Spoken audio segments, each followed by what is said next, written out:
Talking Shirts is presented in partnership with White Oak Cottage. For more information, visit whiteoakcottage.co.uk. Hello and welcome to episode number 146 of Talking Shirts. I'm Mike of Hull KR Shirts, and today we're going to take a look at this 2005 Northern Rail Cup final shirt. Now the shirt that I've got on the mannequin today is a match issue shirt from that 2005 Northern Rail Cup final. It's one of the shirts that I just never thought I'd be able to come across. And it's got quite an uncanny story around how I was able to secure this one. But we'll talk a little bit more about that in part two. So the shirt itself was specifically released ahead of that 2005 Northern Rail Cup final against the Castleford Tigers, a game that Hull KR would win 18 points to 16. And that kind of signalled the first sort of element of silverware at Hull KR for a few years. We'd been in the final a few times. We'd been in the final in 2002 when it was the Buddies Cup final, and again in 2004 when it was the Arriva Trains final. It was a competition that did often have various different name tag sponsorships to it. And this one, as I've said, was for the Northern Rail Cup final. Now, something that was quite interesting was the competition that we was competing in the league was actually the National League One. And in this one, we have got the Northern Rail Cup. And that did all cause some elements of confusion. So this shirt was actually produced as a replica saying National Rail instead of Northern Rail, which was quite interesting. I've got some pictures of that shirt, so I'll put some up so you can see there. And when the club did go on to win that competition, they actually released some shirts with patches over the top that said Northern Rail Cup winners that could be stitched over the incorrect word of national, which is, I'm already worrying, thinking, have I messed up this video somewhere by saying the wrong thing? But if I have, then I assume that that's quite a comical thing, really, because it ties in with that story really well. So this shirt's different to the one that we used during the regular season in 2005. That shirt did carry the names of the Wembley Heroes of 1980, who won the Challenge Cup, on the sleeve panels, whereas this one is a completely different design, albeit it does look quite reminiscent of that home shirt. So it is an all-white shirt. We've got this big breasted red band going through the middle, probably one of the largest ones that we've had on one of our playing shirts, and for me, I absolutely love the broadness to that. I think it really does deliver on our name and moniker in the Robins. Either side of that, we've got a layer of blue, a bit of white, and then we've got red trim that just kind of finishes it off quite nicely, both above and below. Within that, we have got the Platform 1 sponsorship. They was based on Head and Road, will be quite familiar for a lot of people. Obviously, they sponsored the club at quite an important time, really, in that 2005 and that 2006 season. The shirt was manufactured by Carlotti. That has been embroidered into the shirt. Has SOS Office Supplies and the Hull Kingston Rovers club crest, and then we've got that Northern Rail Cup final, and then Sunday the 17th of July 2005, which has been embroidered underneath that club crest. There is another element of embroidery on this shirt, and that's the sponsor that's actually on the collar. So we've got a really sort of tight knit crew neck collar here, where it's got that ribbed effect, and that does have scarness that has been embroidered into that collar there. When you're wearing it, it is quite restrictive, really. It's quite sort of close and quite fitted to your neck. So yeah, a very sort of unique sort of style. This shirt here was actually in a frame when I bought it. I'll pop some pictures of it up in its frame, and I did make the decision to unframe it. So you'll notice some elements of damage here where the staples have gone through on the shirt, and it has left some marks. Obviously, holes like this, there is an element where you can kind of rub them through, but unfortunately the size of the staples that was going through really did force quite a big hole in the shirt in multiple positions. There is also some staining as well, where double-sided sticky tape has been used, and then when I was taking it apart, that sellotape was just disintegrating in my hand. The chances are this has been framed for probably the best part of 20 years, and obviously I've come along and taken it out. But for me, there's a lot more sort of emotional value in a shirt out of a frame than in. As you can tell, I love to be able to sort of display my shirts, hold them, feel them, talk about them, and on occasion wear them as well. So for me, I would much rather have a shirt out of a frame than in, which is obviously why on this occasion I decided to unframe this one. Next we'll move on to the sleeve. So I'll move this around here. These shirts are just so big and so baggy. We'll have a look at this sleeve here. Massive sleeves. Look at the size of that. Wow, incredible. So we've got Wagoners Bar and Restaurant, Warne near Kingswood. This has been embroidered into the shirt, probably at different positions on different shirts, just due to the fact of where it's been sort of inserted into the embroidery machine. And we can see here we've got some holes as well where that shirt has been framed, as I've said. We have got elements of the front of shirt design continuing onto the sleeve as well, with this cuff sort of acting as the red band, with the blue piping and then the red trim just above that there, separated by a layer of white. And that does continue all the way around. As I mentioned before, we have got some bits in here where double-sided sticky tape was used. And as I've said, it was literally just, it wasn't actually sticky anymore. It had just gone porous and just sort of decided to disintegrate, really. We'll go around to the other sleeve because we do have a sponsor on here. Love this spinning contraption. It works so much better than trying to fall over yourself.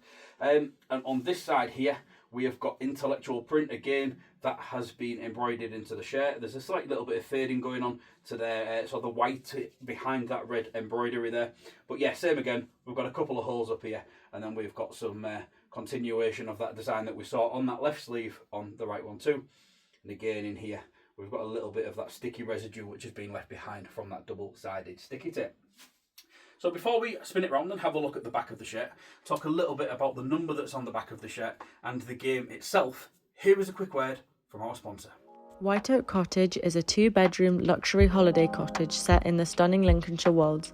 It has 2 ensuite bedrooms, a hot tub, wood burner, Wi-Fi, electric vehicle charger, and is pet friendly. It is ideally situated in the Wolds, yet only 15 miles from the coast and 25 miles from the historic city of Lincoln. For more information, visit whiteoakcottage.co.uk.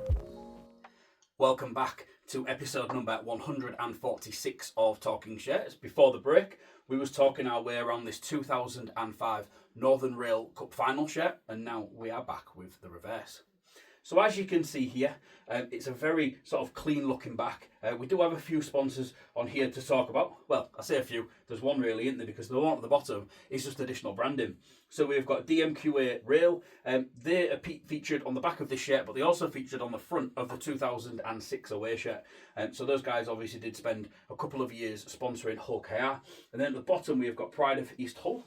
Just be able to make that out under the fact that this is quite baggy, as I mentioned in part 1. And that has been heat applied to the bottom of the shirt. And the elements of heat appliedness to this shirt are so fragile. If this was to go through the washing machine, I'm fairly certain that everything on the back of this shirt would just completely disintegrate and fall off. These heat applied elements are absolutely rubbish. They just obviously don't take very well to the fabric. And also they just don't age well at all either. When I took this out of the frame, this number was in immaculate condition, but you can see here we have already started to lose parts of that number. I wanted to get this episode of Talking Shirts done quite early. I did actually only receive this into my collection a few weeks ago. So for me to be able to sort of rush this out, which is quite rare for me, I like to normally sit on a shirt, learn a little bit more about it before I put it on an episode of Talking Shirts. But I'm really worried that I'm just going to come in one day and the number's just going to either have completely disintegrated or it's just peeled or there's going to be elements of damage to it. So I wanted to be able to bring you this episode prior to that happening. These shirts, I've seen a few of them. Dale Holdstock brought his to a heritage evening in 2025. And his number 13 shirt, again, there's just no number on the back of it. It's just completely gone. And I think he thought that it was something that he'd done to it in terms of laundering it. But honestly, I think if you was just to put it in a cold bath, it'd probably fall apart as well. As I've said, they're absolutely rubbish. Now, one thing that I found really, really interesting about this shirt is the fact that it's got a number 25 on it. Now, 2005 was an era where Hull KR didn't have dedicated squad numbers for players. If you was playing fullback, you were number 1. If you was playing starting prop, you was number 8 or you was number 10. There isn't necessarily dedicated squad numbers. So why on earth does this have a number 25 on the back? In a game of rugby league, you need 17 players. You might mix up an extra shirt or 2, 18 and 19. Now, I know somebody that's got a 21, I think. So there's obviously extra shirts like this that have been produced. Now, I don't quite know for why it went up to 25. Now, for all we know, it could go higher than 25. But this is definitely a player issue shirt. And I know it's a player issue shirt because, as I mentioned in part 1, on the front, it actually says Northern Rail. All of the replica shirts, they all said National Rail. They had that incorrect embroidery on the front. So I know that this is a player issue shirt. I just don't know why it goes up to number 25. Either way, I'm just really pleased because getting one of these shirts in match worn form would be very, very difficult. The players probably only had one on that day with their squad number on the back. And as I've mentioned earlier about Dale Holdstock and his number 13 shirt, that's probably pride within his collection of things from his playing days. That's a shirt that shouldn't ever really leave that player. So the chances of me getting one that have been worn is very, very slim. So the next best opportunity for me to get something is something that was issued. And this where it's got a number 25 on, where it's not tied to a dedicated player, but it is from a known cup final and a winning cup final at that. One where Hull KR did win 18 points to 16. Is something that I'm really, really happy to be able to add to my collection. Like I say, you never want to be in a position where you're taking away shirts from a player or their family. So to get something like this has really, really sort of ticked off many boxes within that Hull KR shirts collection. So yeah, I did say to you in part 2, I'd tell you a little bit more about how this shirt came into my collection. And I got quite fortunate, really. I saw it on eBay. The seller was somebody that I recognised. It was Paul Fletcher, former player. It was something that he had. And I was just like, yeah, it's not something that I've got. So it was definitely something that I was going to pursue. I was fortunate enough to be the winning bidder. Went round to Paul and picked it up. He told me how he'd got hold of it. So, I've got a little bit of backstory there in terms of sort of where it came from. So I'm absolutely over the moon to be able to add this shirt into my collection. As I've mentioned, it was 18 points to 16, that cup final against Castleford. The Robins did just score 2 tries on that day, and that was by Byron Ford and Andy Raleigh. They scored the 2 tries, and then Gareth Morton kicked 5 goals, which added those points up to 18. And it was a game of sort of a bit of to and fro, really. It's not something I watched live, but I've had the pleasure of watching it back a couple of times, most recently earlier this year at a Heritage evening. And it was one of those games where you just thought, it's probably going to get away from them. But yeah, just at the end there, they did, Byron Ford celebrating before he'd scored, something that we actually saw again in 2025, didn't we, with Jez Litton? Really sort of nice to see those elements of celebration. Thankfully he didn't drop the ball whilst doing that. But yeah, a really, really good shirt, something that I'm really proud to be able to add into my collection, and a gap as well. It's very rare now for me to get something that's of 20 years old that I don't already have. I'm very fortunate to have a wonderful sort of collection now in terms of the depth that it goes. So yeah, to get something new that I didn't have is always a massive win. Thank you very much for checking out this episode of Talking Shirts. Please feel free to check back in a fortnight where I'll be back with a brand new episode. Thank you very much for watching. Bye for now.